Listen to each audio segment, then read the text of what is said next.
From day one, we said, limited quantities available, tried to warn people. We had no idea though. Last year we didn't cut off sales until around the 1st of December. So this is way faster than last year. I guess some of us were not paying attention to those warnings. For the second season in a row, Bogus Basin is limiting its sale of season passes, and it's over. Just as you heard, in just 8 months, from February to October, they sold out faster this year than last year. The All Access Pass, the Winter Season Pass, even the Twilight Season Pass, all sold out.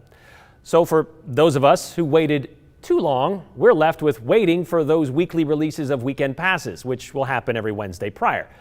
But as the mountain gets ready for the 2021-2022 ski season, they've been making snow for the past 3 days and 4 nights, a solid 24 hours a day, and with a little help from Mother Nature, they've been able to fill back in the 4-inch base they lost last weekend because of the 50-degree temperatures up there.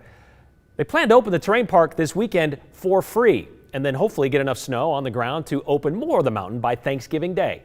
So if you are one of the lucky ones to get a season pass, well, you could be skiing before November ends. But for the rest of us, well, it's a new era for Bogus Basin, a lesson learned during the COVID era.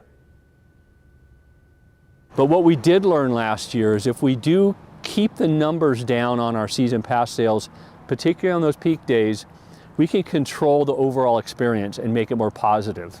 And if we just let the market dictate, we could really see more people than we can comfortably handle, and that's not good for anybody.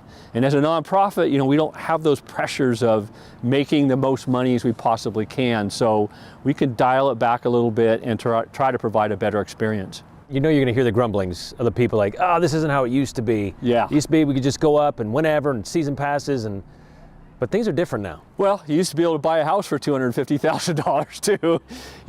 We are seeing, the pressure of a growing market, quite honestly. And I think the pandemic did get people outside, and they seem to be staying outside. So our summer visitations were high, and we've never seen this kind of demand for skiing ever.